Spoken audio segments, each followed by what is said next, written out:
За ашиг малтуулын тухай хуулийн нэмэлт өөрчлөлт орж ирсэн.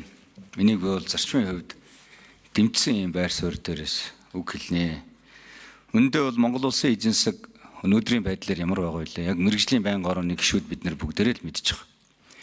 Эзэн засаг нефтийн үнээс хамаарат тэрний одоо шатраалсан давлгаат энэ цохилтын үр дүнд эзэн засаг удаашрчихсан, инфляц өндөр болчихсон, эзэн засаг энэ эргээд эзэн засгийн идэвхжлийг унгаачсан ийм хүн цаг үед нэгдүгээрт болж байна. Хоёрдугаарт дэлхийн зах зээл дээр яг энэ үед бас энэ ховор ашигт малтмал чухал ашигт малтмалуудын үн нэлээдгүй өндөр байгаа. Тэр дундаа манай энэ зэсийн үн бол өндөр байгаа. Ирэх 2-3 жилийн үед ч гэсэн прогноз нь бол бас өндөр байхаар ийм төлөвтэй байгаа. За энэ үед бид нар энэ эзэн засгийг идэвхжүүлэх, эзэн засгийн идэвхийг нэмэгдүүлэх үүднээс дээрээс нь өөрийнхөө байгаа баялгаа өндөр үнэтэй ийм байгаа үедэр бид нар ашиглахаас өөр одоо биднэрт өөр сонголт байхгүй. Монгол улс бид нар бол дундаж орлоготой ийм орны тоонд ороод ирчихсэн. Энэ орлогын хэмжээг бид нар хадгалж эзэн засгийн идэвхжлийг авч явахын тулд бид нар уул уурхай дээр түшгэлсэн юм бодлогыг эргэж харж илүү түлхэц зүгсэн ийм бодлогыг авч явах юм зайлшгүй шаардлага байгаа. За мэдээж ашиг малтуулын тухай хуулийн шинжилсэн найруулга гэж олон жил ярьсан, олон сайдын үед ч гэсэн ярьсан.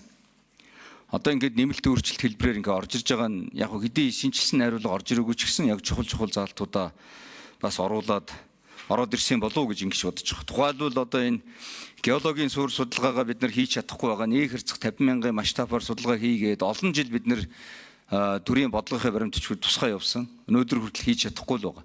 Энийгээ бид нар хувийн хвшлийг оруулж ирээд эрдлийн гэрээ хийгээд ингээ ашиглаад явъя.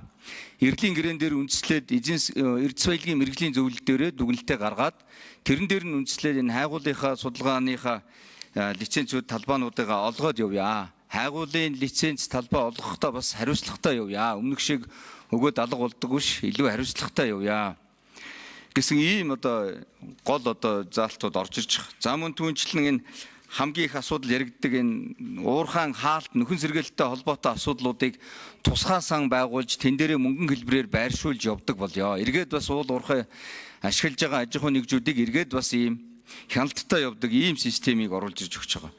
Ашигт малтмалын баяжуулалтын үйл ажиллагаа эрхэлдэг зохицуулалтуудыг бас илүү наривчилж оруулж ирж байгаа. Одоо бид нар бүгдээрээ л мэдж байгаа. Хортой чанад энэ тэр бодисыг энэ тэнд ашиглажлаа гэдэг асуудал ярьдаг. Өнөөдөр яг уул уурхайн баяжуулалтын чиглэлээр төрөөс барьж байгаа, хянаж байгаа бодлого нь маш сул байгаа. Энийг бол энэ зохицуулалтуудыг оруулж ирж уул уурхайн салбарын үйлдвэрлэж байгаа энэ бүтээгдэхүүнүүдийн гарлын үслийг тодорхой болгох чиглэлээр оруулж ирж байгаа энэ заалтууд нь маш зөв заалтууд гэж би үзэж байгаа. За дээрээс нь сая ярьсан зэстэй холбоотой асуудлууд байгаа. Зэсийн амнатыг бууруулж орж ирж байгаа. За тэр дундаа түүхийгээр нь зарах юм бол өндөр. Монгол улсад нэмэн үрдэг шингээд ингээ явах юм бол баяжуулаад тэгээд дээрээс нь эцсийн одоо 5-9-тэй зэс үйлдвэрлэлээ явах юм бол бүр бага болгож ингэж өөрчилж орж ирсэн баг. За энэ нь бол яг яахын аргагүй бид нар энэ бодлого энэ орж ирсэн нэмэлт өөрчлөлтийг бид нар хилж гисхийн дэмжиж дараагийн шатанд манай гишүүдийн яриад байгаа энэ саналуудыг аваад ажлын хэсэг гаргаад илүү нухацтай аваад тэр саналуудыг нь тусгаад сайжруулаа явах юм боломжтой гэсэн ийм байр суурьтай байгаа гэдгийг та бүхэнд илэрхийлж хэлье.